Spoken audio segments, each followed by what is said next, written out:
Okay, my dear students. So trends. When you move down a group, what happens? Atomic size increases, isn't it? And the nuclear charge increases as well. But the atomic size overpowers the nuclear charge, isn't it? The atomic size overpowers the nuclear charge because in the increase in the number of shells, number of shells, the atomic size is increasing. Okay. So when atomic size increases, just now in the previous videos I explained, one of the previous videos I explained that when atomic size increases, the outermost shell is moving away from the nucleus. The outermost shell is moving away from the nucleus. That means the attraction between the nucleus and the outermost electrons become very weak. So it becomes very easy for the outermost electrons to get loosed. So if it becomes easier for the outermost electrons to get removed, that means the metallic character increases. So when you move down a group, metallic character increases because of the increase in atomic size. Now when you move across a period, what happens? Atomic size decreases, isn't it? Atomic size decreases and the nuclear charge increases. For example, if you are in the second period, you take lithium and beryllium. Atomic size of beryllium is definitely atomic size of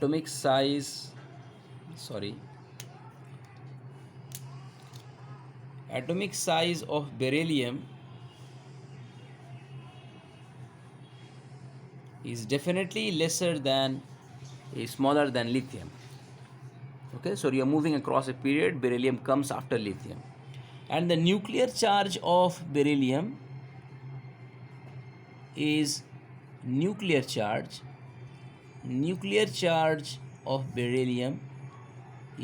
greater than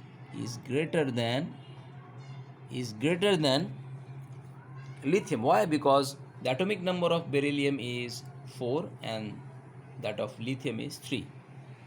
So you can see that there is a difference between the atomic number, due to which the nuclear charge will be greater for beryllium than lithium.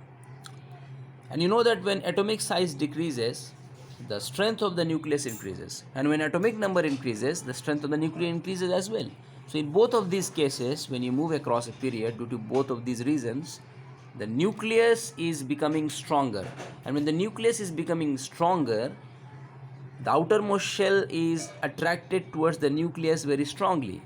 That is, the electrons which are revolving in the outermost shell will not get loosed easily, and if they are not get loosed easily, that means the metallic character decreases across a period. And if you look at the periodic table, when you move across a period, where are you going exactly? You are moving towards non-metals, isn't it? For example, if you take the second period, I'm writing all the elements: lithium, beryllium, boron, carbon, nitrogen, oxygen, fluorine, neon. You can see lithium is a metal, beryllium is a metal, boron is a metal, but carbon is a non-metal, nitrogen is a non-metal. Okay, so I have written all of these second period elements: lithium, beryllium, boron, carbon, nitrogen, oxygen, fluorine, neon. So if we move across a period, we are moving towards non-metals. That's why the metallic character is decreasing and the non-metallic character increases, isn't it? Because metallic and non-metallic characters are opposite to each other.